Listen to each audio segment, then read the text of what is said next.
Assalamualaikum warahmatullahi wabarakatuh. Salam sejahtera untuk kita semua. Hari ini materinya tentang tes intelijensi ya. Nanti sore kita akan bahas masalah tes BINEH. Sebelum kita masuk ke tes intelijensi, yaitu tes BINEH di nanti sore, alangkah lebih baik juga kita mengenal apa itu intelijensi dan perkembangan intelijensi itu sendiri gimana gitu ya. Jadi hari ini bahasannya masalah intelijensi, sejarah, sampai nanti ke pengukuran dari intelijensi itu sendiri.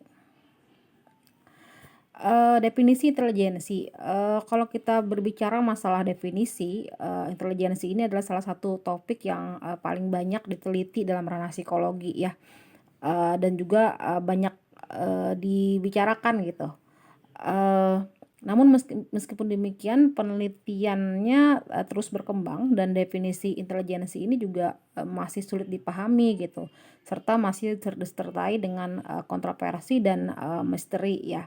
Dan kalau dikaitkan dengan apakah intelijensi itu sama dengan kecerdasan, ya bisa jadi ya, karena memang sangat erat kaitannya dengan kemampuan mental seorang individu atau seorang anak ya. Kalau kita telaah dari segi bahasa sendiri, intelijensi berasal dari bahasa Inggris yaitu intelligence. Kemudian kalau bahasa Latinnya itu intellectus dan juga intelligentsia ya. Intelijensi ini merupakan aspek yang terpenting dalam kehidupan manusia juga ya, karena memang intelijensi ini berperan dalam semua aktivitas manusia. Semua dilakukan dari awal proses berpikir ya, dan intelijensi termasuk di dalam proses berpikir itu gitu. Kalau kita kaitkan dengan definisi sendiri, itu ada Vernon dalam 1973, dia mengatakan bahwa intelijensi merupakan kapasitas bawaan yang diterima oleh anak dari orang tuanya melalui gen yang nantinya akan menentukan perkembangan mental. Kemudian kalau Wechsler mengatakan intelijensi merupakan kemampuan bertindak secara terarah, berpikir secara rasional, dan menghadapi lingkungan juga secara efektif. Intelijensi dalam buku Saleh juga mengatakan bahwa kemampuan yang dibawa sejak lahir yang memungkinkan seseorang berbuat sesuatu dengan cara tertentu. Intelijensi juga diartikan sebagai kemampuan membentuk konsep berpikir abstrak. Dalam Turstone dia juga mengatakan bahwa intelijensi adalah kemampuan untuk menyesuaikan diri, membayangkan beragam respon, dan kesadaran diri untuk memodifikasi penyesuaian. Jadi sebenarnya banyak sekali ya tentang definisi intelijensi itu sendiri gitu.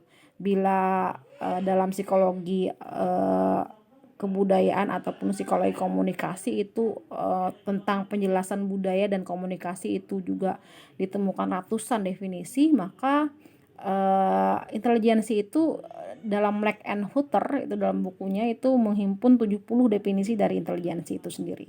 Dan definisi itu berasal dari berbagai sumber, yaitu baik kamu, psikolog, periset, ataupun tokoh-tokoh terdahulu ya yang mendefinisikan intelijensi itu. Dan semakin banyak yang mendefinisikan intelijensi dan perkembangan alat ukur mengenai intelijensi, namun sampai sekarang sebenarnya juga para ahli tidak memiliki kesepakatan bulat gitu mengenai definisi intelijensi itu sendiri. Meskipun mendefinisikan intelijensi itu merupakan pekerjaan yang sulit dan juga banyak hal yang bisa diperoleh dengan meninjau kembali definisi-definisi yang telah ada. Namun sebagian besar tes intelijensi itu sebenarnya berasal dari teori intelijensi tertentu ya, tergantung dari tokoh yang mendefinisikannya. Dan kebanyakan pengembangan tes itu menawarkan definisinya sebagai langkah awal pengembangan tes mereka. Itu mungkin kenapa alat tes untuk mengukur intelijensi itu banyak banget gitu. Ada BINEH, ada Wechsler, kemudian juga ada Revern gitu ya, dan banyak sekali yang lain. Misalnya saja nih nanti yang akan kita bahas sore nanti alat tesnya. Ini BINEH ya. Menurut BINEH, intelijensi itu bersifat monogenetik, artinya berkembang hanya dari faktor umum atau kriteria tertentu. BINEH menggambarkan intelijensi sebagai suatu yang fungsional sehingga memungkinkan orang lain untuk mengamati dan menilai tingkat perkembangan individu berdasar suatu kriteria individu. Jadi untuk melihat seseorang itu dikatakan cukup cerdas atau intelijen atau tidak, dapat diamati dari cara mereka dan juga mereka berpikir, bertindak gitu ya apabila diperlukan. Dan ini juga termasuk dalam komponen arah, adaptasi, dan kritik dalam definisi intelijensi menurut si Binet. Thorndike lain lagi ya. Menurut Thorndike, intelijensi terdiri dari berbagai kemampuan spesifik yang ditunjukkan dalam berbagai perilaku intelijen.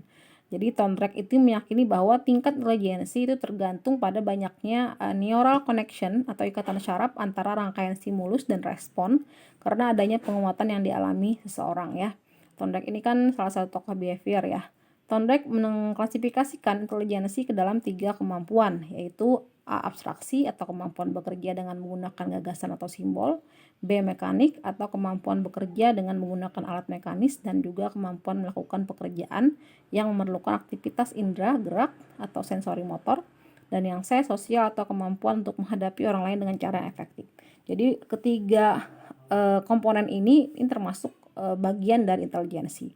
Dan ketiga kemampuan ini tidak dapat dipisahkan secara eksklusif ya, tapi tidak juga selalu berkorelasi satu sama lainnya. Dan menurut Thorndike ada individu yang cakap dalam kemampuan abstraksi namun juga bisa lemah pada aspek yang lain gitu, baik itu mekanik maupun sosial.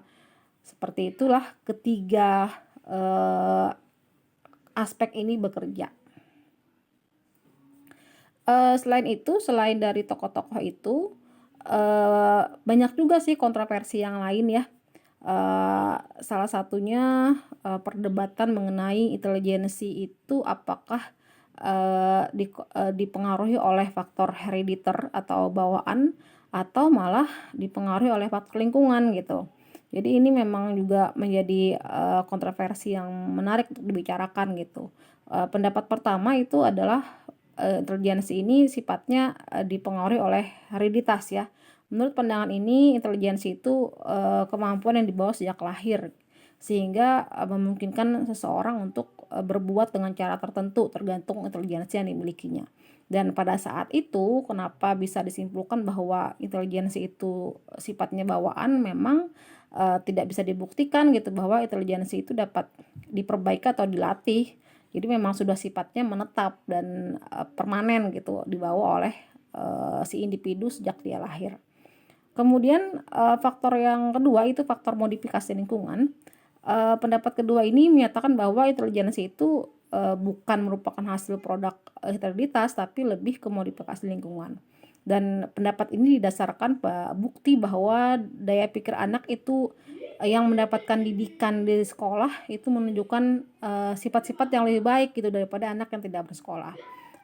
Bahkan para penganut empirisme itu menyatakan bahwa terjadinya perubahan skor EQ itu akan dimungkinkan ketika anak lingkungan dia diperkaya oleh stimulasi-stimulasi yang diberikan orang tuanya dan juga termotivasi gitu. Itu bisa naik sampai 20% menurut aliran empirisme gitu ya.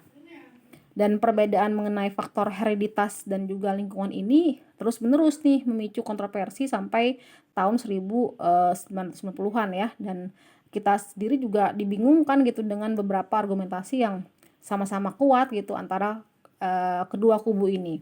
Dan pada akhirnya isu nature dan nurture ini atau hereditas dan juga lingkungan ini merupakan isu konseptual yang pokok dalam psikologi perkembangan seorang individu. Dan pada dasarnya isu ini berkaitan dengan cara variabel nature atau hereditas dan variabel nurture atau lingkungan itu memberikan sumber-sumber perkembangan perilaku. Jadi dalam buku Anastasi ini saya kutip itu which one gitu, herediter atau lingkungan yang memang how much yang mempengaruhi, yang paling banyak mempengaruhi gitu. Sebenarnya sih kedua faktor ini saling berkolaborasi ya, dan kita juga tidak bisa menyatakan bahwa faktor A, faktor B itu yang lebih banyak mempengaruhi intelijensi seseorang gitu, karena memang keduanya tidak bisa dipisahkan dan keduanya saling terikat gitu ya. Ketika anak lahir dia punya bawaan dan dia akan dibentuk oleh lingkungannya. Artinya kan keduanya saling bekerja sama untuk membentuk intelijensi itu sendiri. Ini mungkin pendapat yang paling mengakomodasi dari pendapat dua kubu yang tadinya berbeda itu ya. Nah, sedangkan ketika kita mau mengukur intelijensi, kita biasanya juga menggunakan tes intelijensi ya. Sampai saat ini tuh sudah banyak banget tentang alat tes intelijensi ya. Sebenarnya apa sih yang diukur gitu dari tes intelijensi itu sendiri? Pertama itu tingkah laku yang disebut dengan intelijensi ya. Wujud perilaku itu akan terlihat gitu. Ketika dia punya intelijensi segini, maka dia akan merespon dengan menunjukkan perilaku tertentu gitu. Kemudian yang kedua itu menjadi sumber perbedaan individu. Jadi ketika tes psikologi, maka dia akan mempunyai potensi-potensi yang diukur dari intelijensi itu sendiri, dan itu menjadi dasar perbedaan satu sama lainnya. Dan ketiga itu predictability dari intelijensi ya, prediksi gitu. Ketika dites intelijensi, dia prediksinya gimana nih? Dia akan optimal ketika dia akan seperti apa gitu ya. Jadi prediksi itu menjadi salah satu tujuan juga dari tes psikologi. Sampai saat ini sudah banyak tes intelijensi yang disusun oleh para ahli, baik tes intelijensi untuk anak-anak maupun orang dewasa ya, baik yang disajikan secara kelompok maupun individual, dan tes verbal maupun tes performance, dan tes intelijensi untuk orang cacat juga ada gitu. Nah, ini beberapa alat tes intelijensi yang nanti dari beberapa ini akan kita bahas ya. Semoga juga nanti bisa kita praktekkan. Intelijensi dan EQ, apakah itu dua hal yang berbeda gitu ya? Ya, EQ dan intelijensi itu memang dua hal yang berbeda ya. Mungkin untuk masyarakat awam istilah EQ seringkali disamakan gitu dengan intelijensi. Kalau intelijensi itu diartikan merupakan kemampuan dalam diri yang dimiliki manusia, sedangkan EQ adalah skor yang diperoleh dari sebuah alat tes kecerdasan ya. Dan tentunya itu kedua hal yang berbeda gitu. Ketika kita tes maka akan ada skor EQ, walaupun ada juga sih tes yang tidak mengeluarkan hasil skor EQ, tapi hanya mengeluarkan tingkatan atau grade gitu ya.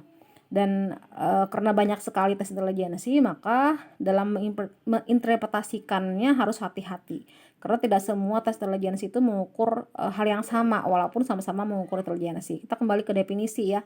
Itu kenapa di dalam laporan psikologi itu biasanya ada dalam kurung itu menurut siapa nih definisi intelijensinya gitu, atau dari hasil alat tes yang mana nih, itu harus dijelaskan gitu, karena antar satu dan yang lainnya mungkin saja berbeda gitu ya. Nah, oke, seperti itu ya.